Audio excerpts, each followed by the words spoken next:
Baik, sebelumnya terima kasih atas waktu yang telah diberikan. Perkenalkan, saya Niwayan Siska Purnamadeni dari Universitas Udayana.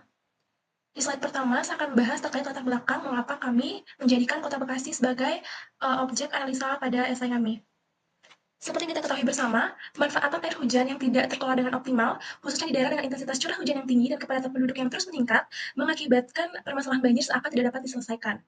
Nah, Kota Bekasi sendiri itu merupakan salah satu kota dengan penduduk terpadat kedua setelah Kota Bandung di Provinsi Jawa Barat dengan jumlah penduduk Kota Bekasi mencapai 2.513.669 jiwa. Berdasarkan data yang dicatat oleh Kemendagri tahun 2023. Nah, selain itu, Kota Bekasi sendiri itu merupakan kota dengan pertemuan dua sungai besar, yaitu Sungai Cilengsi dan juga Sungai Cikeas. Nah, sebagai kota dengan curah hujan yang tinggi dan adanya pertemuan dua sungai besar, maka Bekasi ini tidak terlepas dari ancaman banjir yang dapat menyerang kapan saja.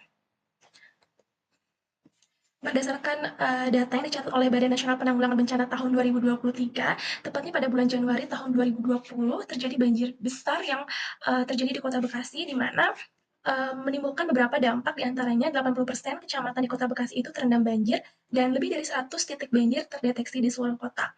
Selain itu, banjir dengan ketinggian air hingga 2,5 meter ini menyebabkan sebanyak 366.274 warga Bekasi harus mengungsi dengan kerugian mencapai 500 miliar rupiah untuk biaya bantuan dan juga pemulihan. Nah, banjir yang menerjang Kota Bekasi pada tahun 2020, tepatnya pada bulan Januari, itu menimbulkan beberapa dampak, di antaranya hilangnya nyawa dan juga harta benda, kerusakan infrastruktur, gangguan pasokan listrik, transportasi umum, wilayah perdagangan, industri dan pertanian, kerusakan sistem drainase, serta kerusakan pada fasilitas umum.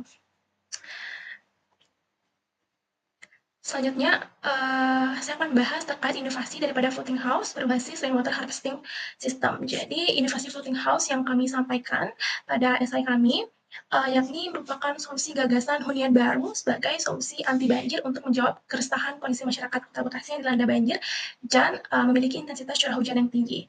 Floating house ini itu merupakan inovasi hunian yang mampu terapung pada kondisi banjir, sehingga bila air datang, itu rumah akan otomatis mengikuti tinggi permukaan air. Sedangkan bila permukaan air sudah surut, maka rumah ini akan kembali pada posisi semula. Selain itu, rumah juga dilengkapi dengan rainwater harvesting system untuk mengoptimalkan penggunaan sumber daya alam dalam hal ketersediaan air bersih.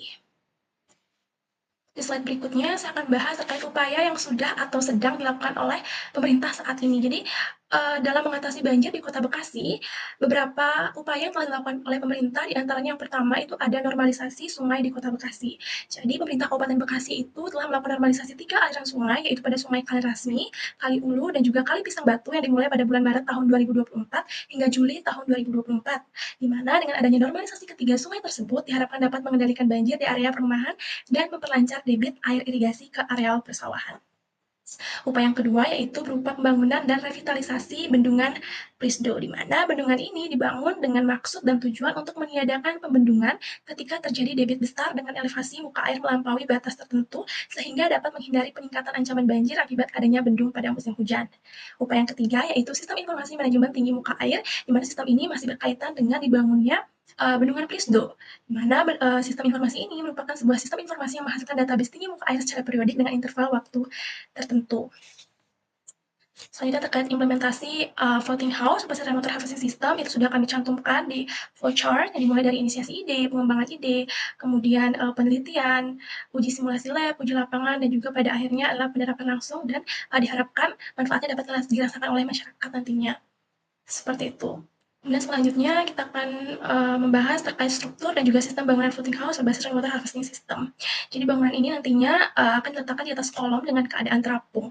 Konstruksi bangunan harus mempertimbangkan jumlah susunan ponton dan juga beban di atasnya untuk mengetahui bagian dari bangunan yang akan tenggelam dan berapa kedalaman kolom air yang akan digunakan sebagai tempat pengampungan sistem bangunan ini. Adapun struktur dari bangunan floating house ini sendiri itu terdiri dari pondasi ponton, tiang penyangga dan sistem roda, kolam air, dan juga bangunan utama.